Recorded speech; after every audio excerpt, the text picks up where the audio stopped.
control you, you cannot control your life outside of you. So when I dealt with a lot of these obstacles, as one of them was the training part, as I explained, there were times where I decided to take a step back. I need to regroup. There's nothing wrong with that. Just don't stay there in that bubble. But sometimes you need to take a step back because you need to recover. In the sport of weightlifting, when you lift weights, you're actually breaking down your muscles. You're not getting stronger. The same thing with life. When you are constantly going and going and going and going, you're burning out. You need time to get your fuel back, to recover.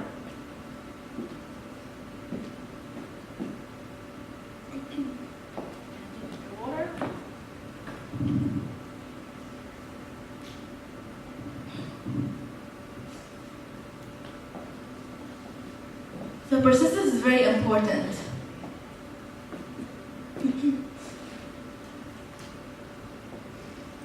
This is from the Asian Championships. This is the UAE team. I want to spend a bit of time actually talking about them. When we first started the sport of weightlifting, it was not very popular. But now, alhamdulillah, we are 7 girls in the team and 3 boys.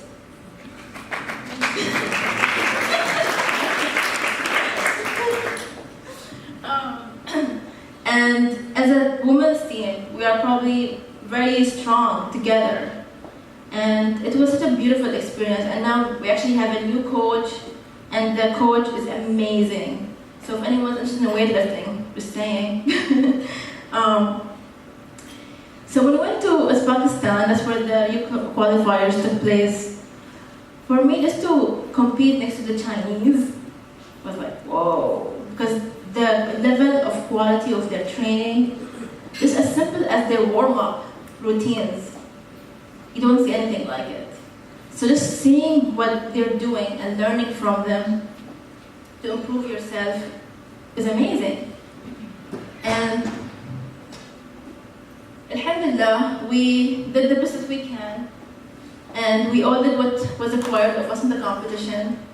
And there were other actually Arab countries like Iraq. There's an Iraqi weightlifting team. I don't know if you guys are aware of that or not.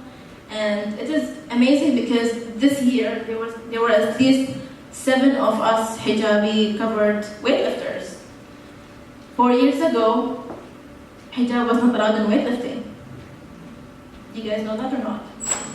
Some of you, okay. And there is a Pakistani American weightlifter. She's actually my friend. And she's the one who defied the rules to wear hijab while competing. And because of her, I'm able to compete in weightlifting. Her name is Kulthum Abdullah.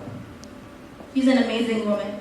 So it was a beautiful experience to just go as a team, wear the UAE flag, and represent our country in a competition.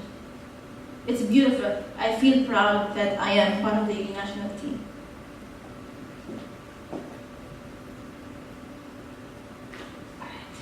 Resilience. That's awesome ingredient number 3. You will deal with so much adversity in life, from little things to big things. But you need to have some kind of resilience to anything that you deal with. Otherwise, you will only hurt yourself. So, for example, resilience. I dealt with a lot of rejections from companies. I probably have approached over 100 companies to get sponsored, if not more. And a lot of times I would get no. Okay, it's fine, they don't want me. I don't want them either. It's the way I see it.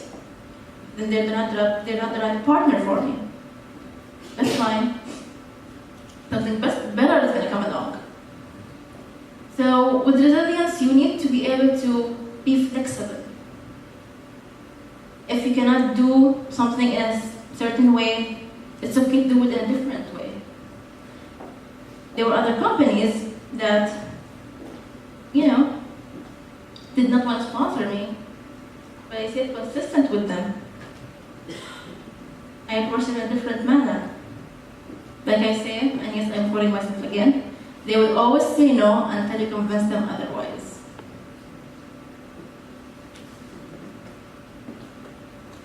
For example, I was speaking with Nike maybe for 2-3 years, and I had to negotiate with them personally. I'm my own PR agent, by the way. I don't have a PR agency or a sports agent, that too. So I have dealt with all of my sponsors directly one-on-one. I wrote all my proposals, and I approached all of them in person, and I got a lot of rejections, but that did not make me lose my enthusiasm. I cannot pronounce that word, so excuse me.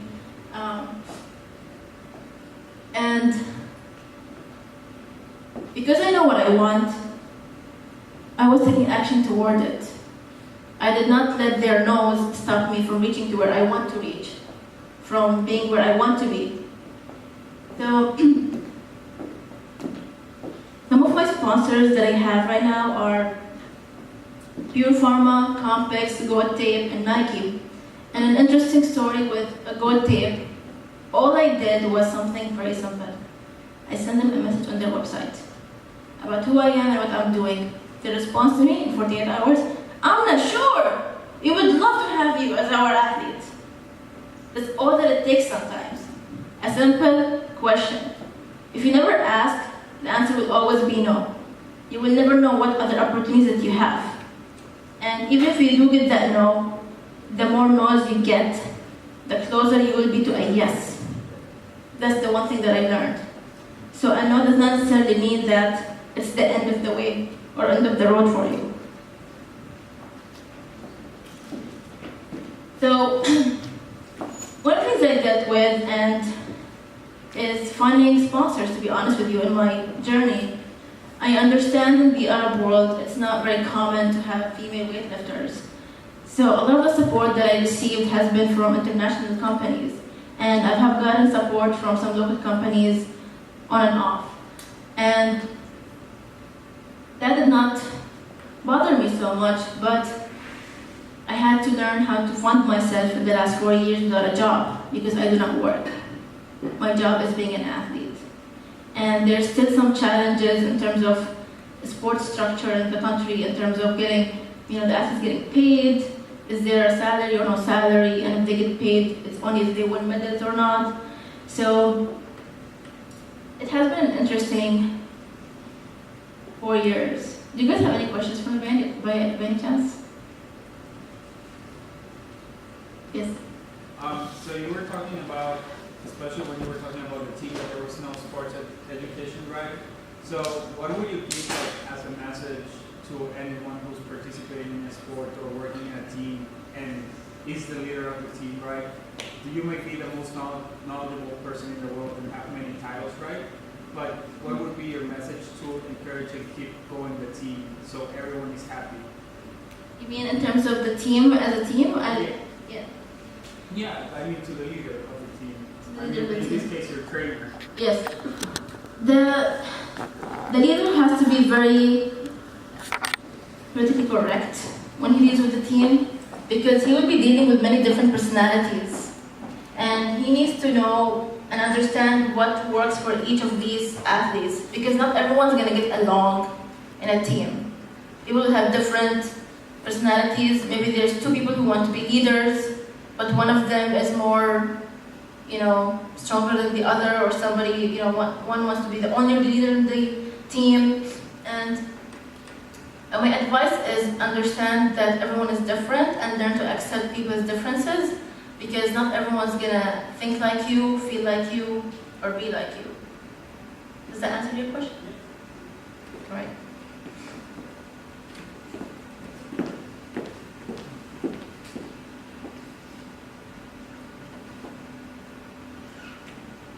Another quote that I really like, and I want you guys to take a moment to think about this. Destiny is not a matter of choice.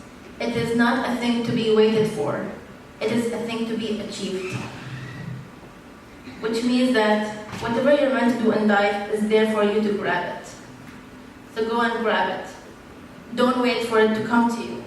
If you constantly wait and wait and wait for things to come to you, it will never happen. You have to have the will and take the action, and then the destiny, it's like an equation. They will come together. But the most important thing is to take action, to work for it.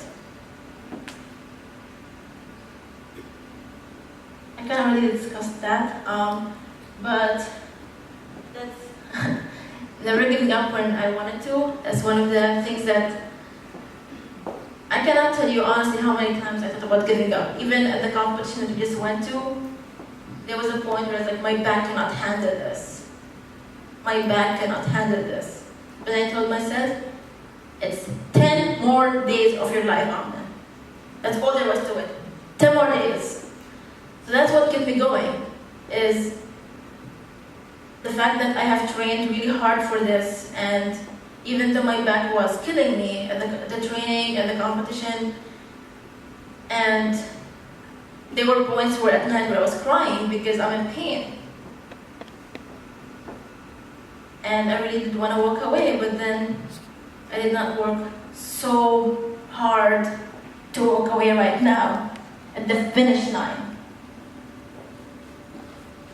So this is a really awesome quote, and I love it, which is, failure is the fertilizer of success, which means failure is what leads to success.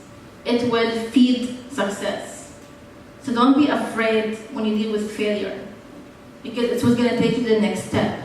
It's going to take you to where you need to go in your journey. So now I have an exciting little exercise for you guys.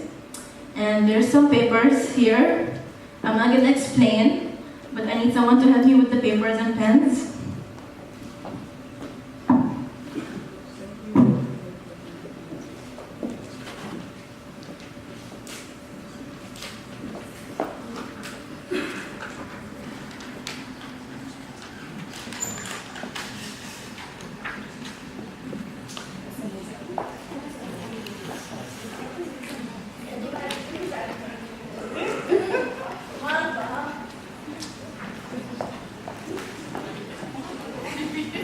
I'll give you one too. نعطيين واحدة مع بعض؟ لا؟ اوكي.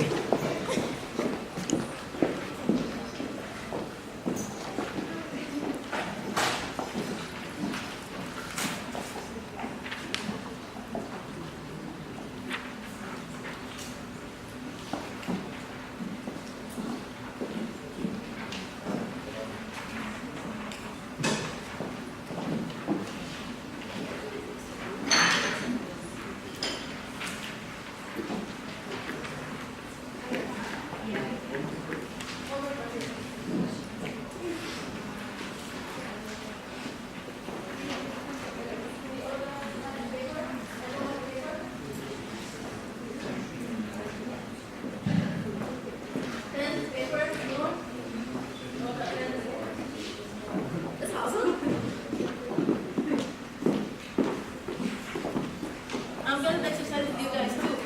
You're not the only one doing it. We're all in this together. Alright? So the exercise, I want you to draw a box like the one on the screen and write down who you are and how you identify yourself. So take 5 minutes and I'll do the same thing. Think about it, don't worry about it, and then I'll explain to you what I am doing.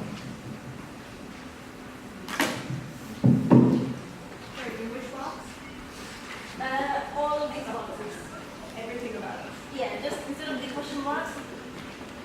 question marks, just write a word or two that you identify yourself with. And all of the